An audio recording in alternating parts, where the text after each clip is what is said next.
खुश आमदीद बच्चों। आज हम सीखने वाले हैं हurf.e.tahajji। तो हम शुरू करते हैं। अलिफ, बे, पे, ते, टे, से, जीम,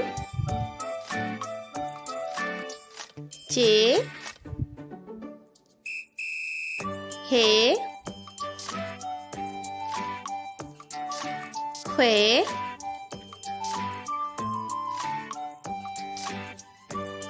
दाल, डाल, जाल, रे,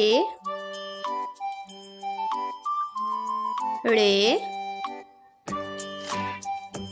जे, जे, सीन, शीन, स्वाद, द्वाद,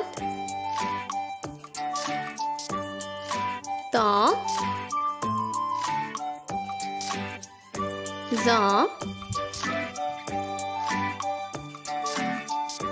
आइन, गाइन, फे,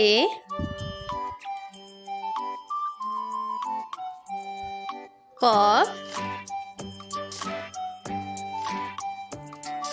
काफ,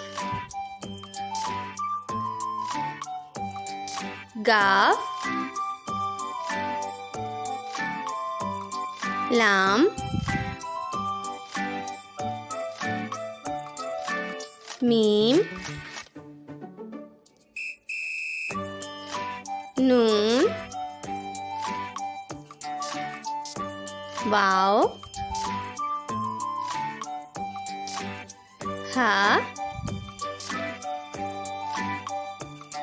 हमजा, छोटी ए, बड़ी ए। तो बच्चों, ये थी hurf.e.tahajji। इसे अच्छी तरह याद कर लेना। उम्मीद है आप लोगों को वीडियो पसंद आई होगी। और भी अच्छी अच्छी वीडियोस के लिए मेरा चैनल सब्सक्राइब करें। अलविदा। Like and subscribe for more videos.